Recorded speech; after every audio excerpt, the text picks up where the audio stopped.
Licha ya kwamba Mbosso ameachia nyimbo yake mpya na Alikiba ya Buju, lakini tukumbushane tu kwamba pia hali yake haiko vizuri ya kiafya baada ya lile tatizo la moyo kuendelea kumsumbua, na hata hichi kipindi ambacho kidogo kumekuwa ni kipindi cha masika, pia hali ya kutetemeka imekuwa ni nyingi sana, na hata mwenyewe pia ameshaweka wazi kwamba Watanzania waendelee kumpa attention na kuendelea kumwombea kwa kuwa anajitahidi kufocus na muziki, lakini pia wasisahau pia afya yake haiko vizuri. Hivyo nafikiri ni dua tu za Watanzania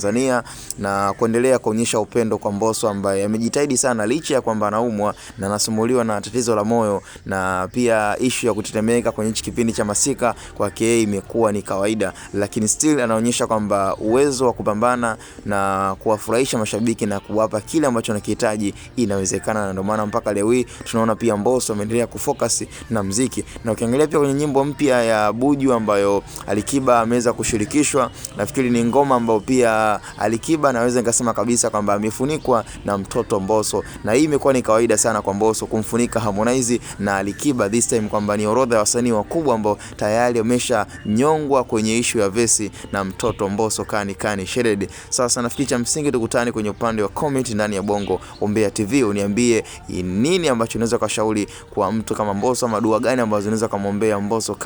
kani shredded. Hapa ni Bongo Umbea TV, tukutane next time kama kawaida.